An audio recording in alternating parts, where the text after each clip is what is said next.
అసలు నన్ను ఎందుకు కొట్టారు సార్? మీరెవరో కూడా నాకు తెలియదు. నన్ను ప్లీజ్. ఏ ఆడదైనా నా వెనక పిచ్చి కుక్కలా తిరుగుతుంది. అలాంటిది తను నీ మూలంగా నాకు. ఎవరి గురించి మాట్లాడుతున్నారు? బిందు బిందు జోలికి రావద్దు, చంపేస్తా.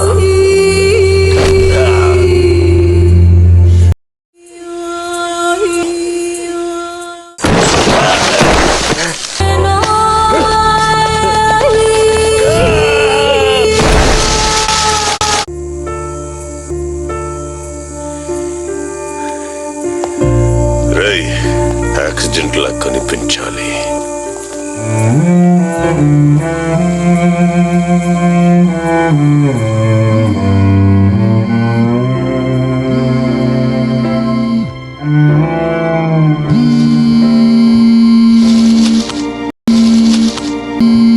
నాని, నేను బిందుని. I love you. మాట్లాడవే. 2 ఏళ్లుగా నిన్ను ఏడిపిస్తున్నానని నా మీద రివెంజా? ప్లీజ్ త్వరగా రా.